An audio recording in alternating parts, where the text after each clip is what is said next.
A bathroom renovation can have a huge impact on your home, and updating a tired bathroom is a great way to add value. The first step is research, so think about what you like about your current bathroom and what you don't like about it. Look online or in magazines for inspiration, and use tools like Pinterest to find ideas and save pictures of them.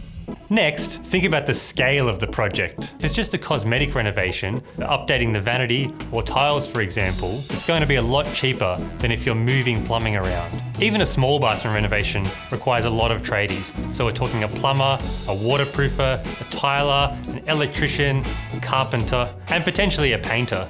If you've never renovated before, hiring a builder to manage the project will make things go a lot smoother. Talk to your builder and find out what you can buy off the shelf and what needs to be custom made. If you're the one buying fixtures and fittings, make sure everything's purchased well in advance so there's no delays.